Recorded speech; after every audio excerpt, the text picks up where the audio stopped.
पाकिस्तान की नीति और चरित्र को लेकर कोई भ्रम नहीं रहना चाहिए।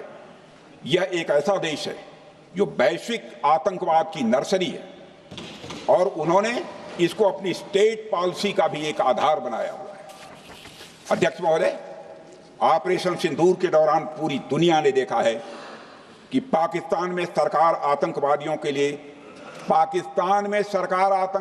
के लिए स्टेट फ्यूनरल का इंतजाम कर रही है और सैन्य अधिकारी भी आतंकवादियों के जनाजे में भाग लेते हैं।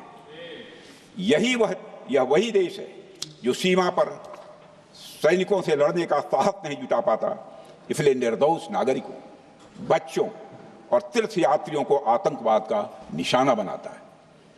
पाकिस्तान की सेना और आईएसआई आतंकवाद को एक प्रॉक्सी वार के रूप में अध्यक्ष महोदय इस्तेमाल करती हैं और उसके सहारे वे भारत को डिस्टेबलाइज करने का सपना देखती हैं। अध्यक्ष महोदय, मैं लोकतंत्र के मंदिर में खड़े होकर यह बात कह रहा हूं कि भारत को 1000 कट्स देने का सपना पालने वालों को नींद से जग जाना चाहिए। यह मोदी जी के नेतृत्व वाला नया भारत है जो आतंकवाद के खिलाफ किसी हद तक जा सकता है।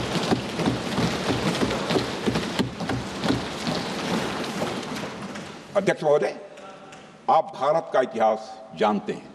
देखिए, हमने कभी भी किसी की 1 इंच जमीन पर आज तक कभी कब्जा नहीं किया है। हम यह भी जानते हैं कि युद्ध अपनी बराबरी वालों से करना चाहिए। ऐसा गोस्वामी तुलसीदास जी ने लिखा है और गोस्वामी तुलसीदास जी कहते हैं कि नीति ऐसी ही होनी चाहिए, प्रीति और बैर बराबरी वाले से ही करनी चाहिए। शेर यदि मेढकों को मारे तो उसका बहुत अच्छा संदेश नहीं आता है अध्यक्ष महोदय।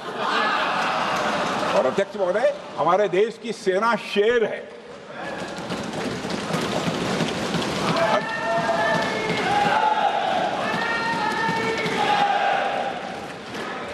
अध्यक्ष महोदय, पाकिस्तान जैसा देश जो साइज, सामर्थ्य, शक्ति और समृद्धि में हमारे आसपास भी नहीं है, उस मुल्क से कैसा मुकाबला? जो मुल्क अपने अस्तित्व के लिए दूसरों पर आश्रित हो, उसके मुकाबले का मतलब है अपना स्तर कम करना। हमारी नीति है आतंकवाद के खिलाफ प्रभावी कार्रवाई करना।